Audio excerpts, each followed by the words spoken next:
Olá pessoal, sejam muito bem-vindos ao canal Keila Gonçalves Camila Experiências. Hoje convido vocês para uma caminhada diferente, uma jornada pelo bairro Bom Destino, em Santa Luzia, em Minas Gerais. Bom, esse é um bairro marcado pela força de sua gente, mas também por desafios profundos. Aqui vivem muitas famílias de baixa renda e algumas infelizmente sem renda alguma. Mas diante das dificuldades, há histórias, a vida, experiências e aprendizados. Bom, neste vídeo vamos observar juntos a estética das casas, dos muros, das cores e das formas que compõem esse cenário urbano. E já adianto que não é sobre luxo, é sobre cultura brasileira, sobre verdade e transparência e sobre o que cada parede pode nos contar. Será que a estética pode ser um reflexo da luta diária, da situação financeira e da mentalidade? Então, vem comigo, vamos caminhar pelas ruas do Bom Destino e descobrir o que elas têm a nos ensinar. Bom, nesse primeiro momento, já observe que neste bairro há uma mistura de estilos de casas. Dessa forma, há tanto casas boas quanto casas em situações degradantes e com uma aparência nada atraente. Pois bem, o que está por trás dessa realidade são duas situações muito comuns na cultura brasileira, sendo elas a mentalidade e a financeira. Dessa forma funciona assim: quanto menos a pessoa ela tem um conteúdo mental dela desenvolvido, menos essa pessoa terá ideias atraentes na mente para serem externadas. E em breve você vai ver isso na prática. Logo, se tem recursos financeiros, mas não tem um bom conteúdo mental, a pessoa tem a opção de pagar um projetista que aí sim costuma já ter experiência em desenvolver fachadas atraentes, bonitas. E se não fizer isso e a pessoa não tiver as próprias ideias, o que ela vai fazer? Ela vai copiar o que está em andamento ali ao entorno dela e dessa forma acabar sendo influenciado pelo que já está em andamento.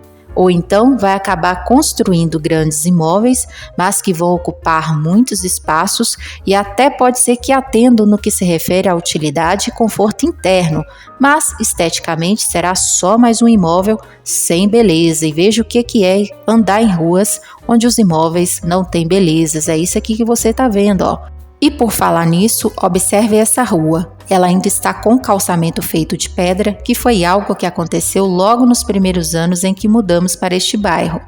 E esteticamente não apresenta beleza, porém funcionalmente não proporciona conforto para os carros. Só que, diferentemente dos asfaltos, elas colaboram para a água da chuva penetrar no solo com mais facilidade e não contribui para o aumento excessivo de calor. Mas pode ter certeza que, assim como está acontecendo em várias cidades, inclusive as interioranas, que em um tempo não muito distante, o asfalto chegará aqui também, e não posso deixar de falar que no fator estético é mais bonito do que as pedras. Pois bem, praticamente lidamos com um cenário pré-apocalíptico ao passarmos por esses carros velhos que ficaram atrás de mim, que do meu ponto de vista, independente de quem seja, a pessoa que faz isso ela deveria ser multada, os carros guinchados e exterminados, porque eles não servem para mais nada a não ser ficar colocando a rua mais feia, apenas por isso. Bom, chegamos no final dessa rua aqui e observe que ela não tem saída, o que por um lado é ótimo para quem aprecia quietude, pois isso significa menos barulho de automóveis transitando na rua. Além disso, há duas situações a ser observadas aqui. Do meu lado esquerdo são imóveis construídos em áreas invadidas e do lado direito são imóveis bem antigos, o que significa que estão aqui desde o início da construção desse bairro, que no lançamento dele, isso foi aproximadamente uns 30 anos atrás, aparentou uma excelente oportunidade devido ao acesso facilitado à capital mineira. Apesar dos desafios, há vantagens reais em viver em bairros como o Bom Destino. O custo de vida é mais baixo. As ruas são bem largas e as casas costumam ter mais espaço e quintal para o aproveitamento em cultivo de hortas e frutas. Mas ressalto que essa opção mudou em decorrência da necessidade financeira de alguns moradores que dividiram os lotes e ou construíram mais casas, seja para locação e ou para parentes na mesma área, exterminando assim essa vantagem. Como podem ver aqui, estou em uma das extremidades do bairro e observe que é cercada pela natureza, que por onde andei eu não deixei de observar algo muito negativo na cultura brasileira. É impressionante o quanto nossa mente foi estimulada a valorizarmos muito mais o materialismo do que a natureza. pois todas as casas que vi, que faziam fundo com a natureza, eliminaram a vista dela com muros muito altos.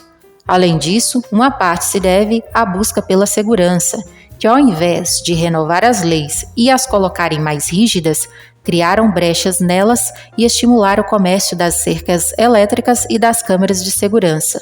E a outra parte se deve ao fato de que as gerações antes da nossa sequer respeitavam e valorizavam a natureza da forma como está acontecendo em nossa era. E por falar em infraestrutura, por que a infraestrutura e estética dos imóveis se desenvolve assim? Bom, a estética das casas aqui não é fruto de um projeto arquitetônico formal.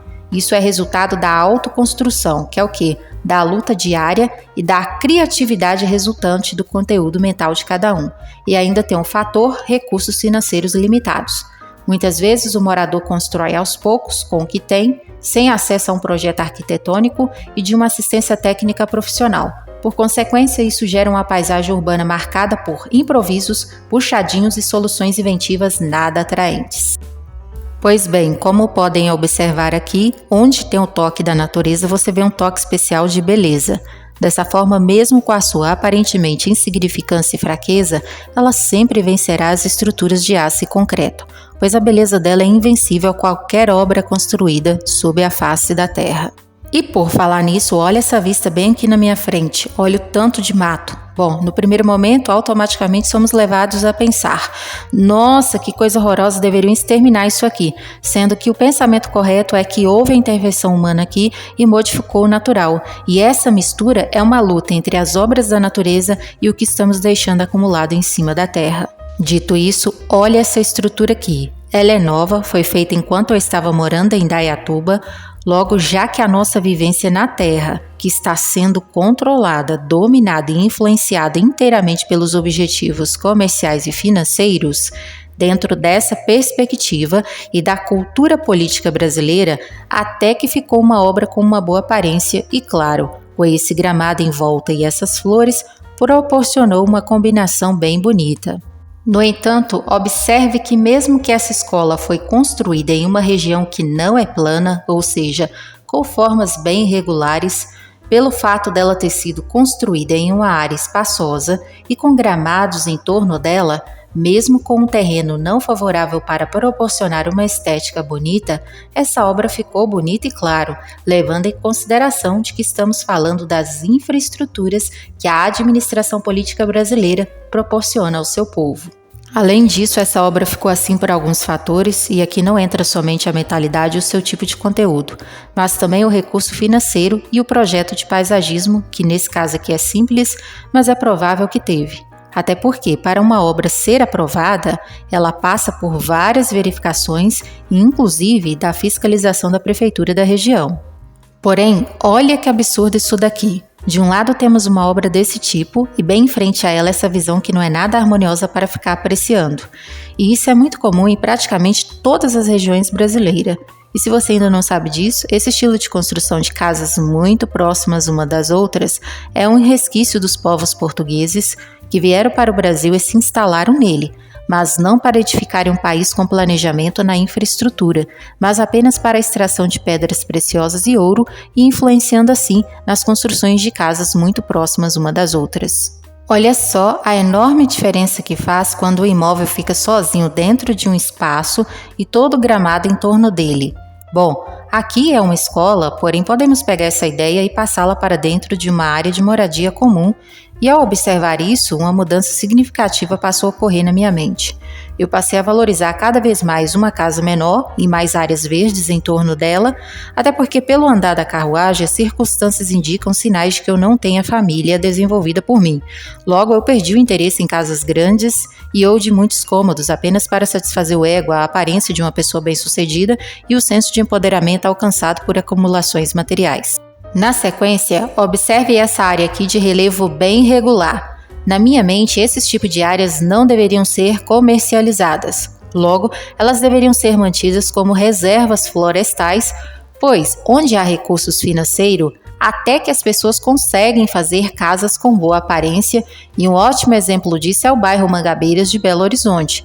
Mas tirando esse tipo de realidade que é de classe média alta, Em bairros de baixa renda como o Bom Destino, acontece esse tipo de situação nada agradável. Por consequência, a estética periférica é, na verdade, uma linguagem própria, porque ela fala da sobrevivência, de adaptação e, consequentemente, um retrato de situação financeira baixa. Pois nesse caso aqui, mesmo que a pessoa tenha um bom conteúdo mental, não tem infraestrutura adequada para proporcionar um ambiente com aparência agradável, o que prova que esses tipos de áreas jamais deveriam serem comercializadas. Pois bem, a história desse bairro aqui não é diferente de muitas outras no ramo imobiliário.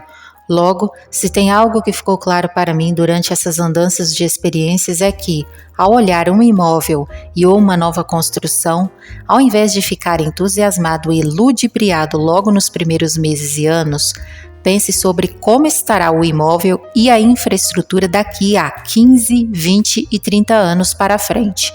Pois o que não deixei de observar é que grande parte das construções e modificações urbanas, a partir de 15 anos, passa a não mais proporcionar beleza e conforto, e sim dores de cabeça com gastos em manutenção e, dependendo do caso, uma aparência nada agradável.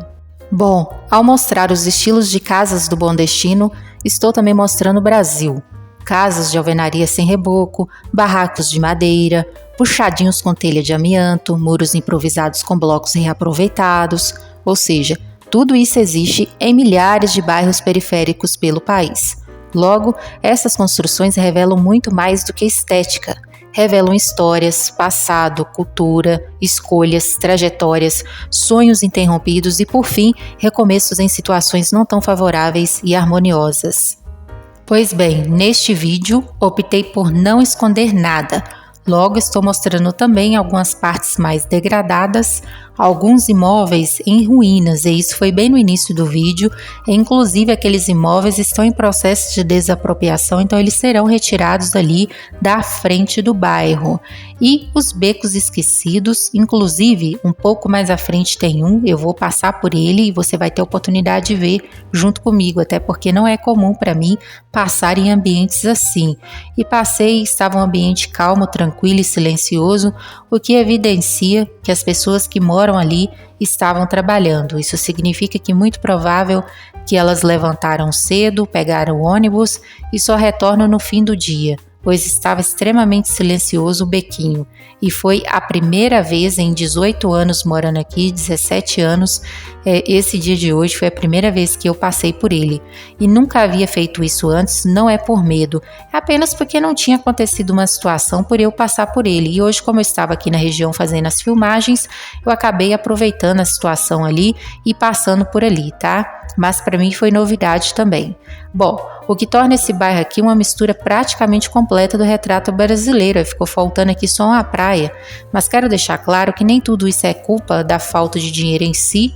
Pode ser também problema de ausência de políticas públicas mais sérias e rígidas, o abandono institucional deixando que esses tipos de situações se normalizem cada vez mais, ou até escolhas estéticas que fazem sentido para quem vive aqui e nesses tipos de regiões.